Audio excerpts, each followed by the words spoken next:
Cordial saludo. Mi nombre es Luis Fernando Orjuela. Soy estudiante de especialización en seguridad informática de la Universidad Nacional Abierta de Distancia, UNAD. El presente trabajo corresponde a la fase 4 del curso Algoritmos y Modelos Criptográficos y el trabajo se llama Canales seguros apoyados en métodos de cifrado. Entonces, la primera parte pues corresponde a la topología de red simulada en GNS3. Sin embargo, desde GNS3 solo se va a mostrar la topología de manera gráfica porque las conexiones se hicieron a través de VirtualBox.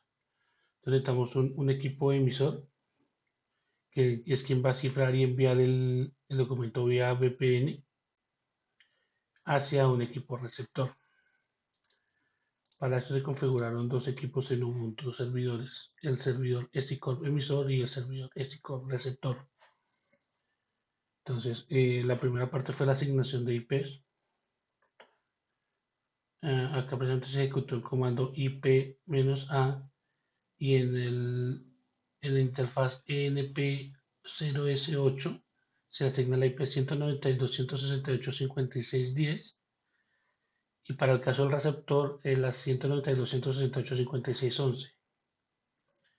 Adicional a eso se hicieron pruebas de conectividad entre un equipo y el otro y pues se confirmó la conectividad entre ambos equipos. Ahora procedemos a cómo se configuraron los scripts.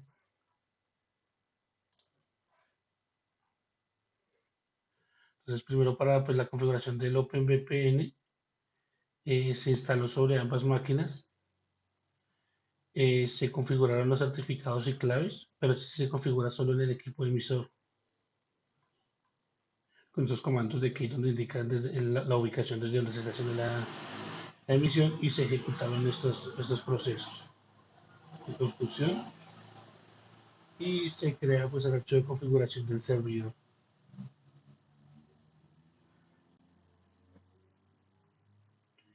En el, se crea posterior a eso el paso 4 de creación de archivo de configuración del cliente receptor, que es el quien va a desencriptar el mensaje. Se hace esta configuración asociando la IP remota con la IP del emisor. Y finalmente, pues aquí se explica línea por línea cuál fue el código que se utilizó para la configuración del emisor. En esta primera parte del script se codificó un archivo en base 64 y se cifra con AES. Se genera un hash a SHA-256 y todo se llama empaquetar en un formato .zip. Seguido de esto se hace la importación de las pues, de librerías necesarias para base 64, para hashlib, que es el que se utiliza para generar el hash, el cripto para hacer el cifrado AES y el zip file para pues, hacer la compresión.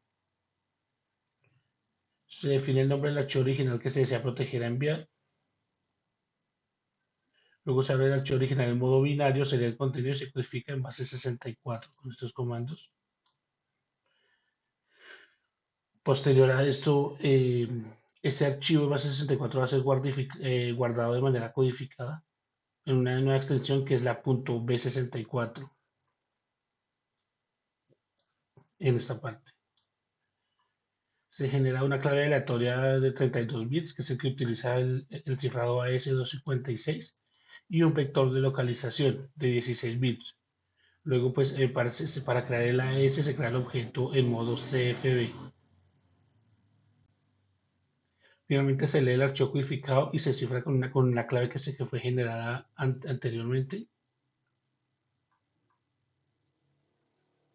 Se guarda ese archivo cifrado, incluyendo pues el vector de inicialización que es este.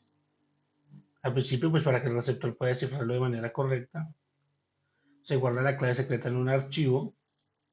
Generalmente cuando esto se hace en el mundo real, pues se debe compartir de manera cifrada o por canales seguros esta clave. Aquí se hace el cálculo del hash SHA-256. Finalmente se guarda el hash en un archivo de texto y con esa ejecución pues se va a crear un archivo .zip, que es el que contiene el archivo cifrado y su hash. Ahora, para el receptor, eh, este script se utiliza para qué? Pues para la recepción del punto zip, verificar el hash, descifrar el archivo y pues decodificarlo en base 64. Entonces, inicialmente se hace la importación de bibliotecas, lo mismo que se hizo en el receptor. Se hace la descompresión del archivo .zip recibido. Hay que definir los nombres de los archivos extraídos donde se va a proceder. Posterior a eso se hace una lectura de contenido del archivo que fue cifrado, que se recibió, y se lee el hash original que fue enviado por el emisor. El paso es más o menos a la inversa, después se hace el cálculo del hash real del archivo recibido.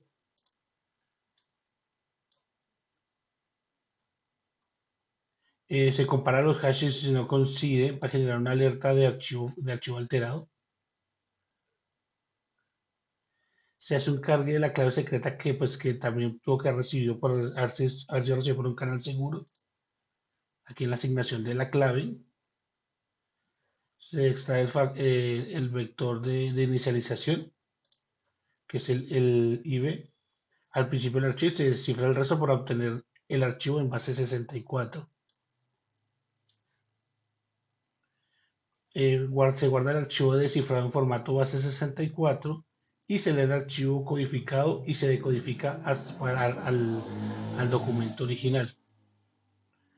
¿Cuál fue el resultado? Pues bueno, funcionó casi todo, no tuvimos problemas. El mayor problema que tuve fue con la integración del GNS con VirtualBox. Presenta muchísimos errores de comunicación y muchísimos errores de puerto. Por eso opté simplemente por utilizar el GNS3 solo como entorno gráfico, pero la comunicación y toda la configuración se hizo en el VirtualBox. ¿Cómo se varía la seguridad en esta estrategia? Pues en tres niveles. El archivo viaja a través de una VPN que se considera un canal de comunicación segura. Se cifra en AES, pues lo que pide que no tenga ningún tipo de lectura que no sea autorizada.